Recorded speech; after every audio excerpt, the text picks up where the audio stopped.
Hi, my name is Bill, and today I'm going to be showing you how to replace the water deflector in your dishwasher.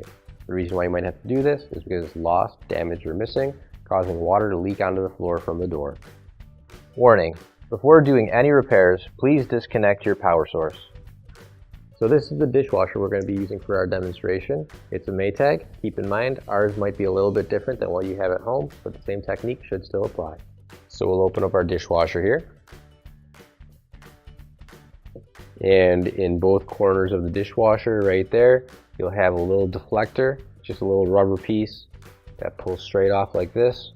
If it's missing or damaged, it can cause you to have water leaks from between the door and onto your floor.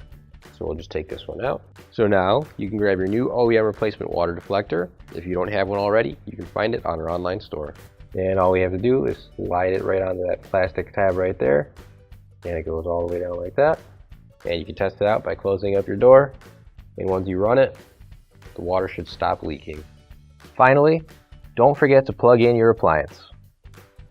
If you need to replace any parts for your appliances, you can find an OEM replacement part on our website, PCApplianceRepair.com. Thanks for watching, and please don't forget to like, comment, and share our video.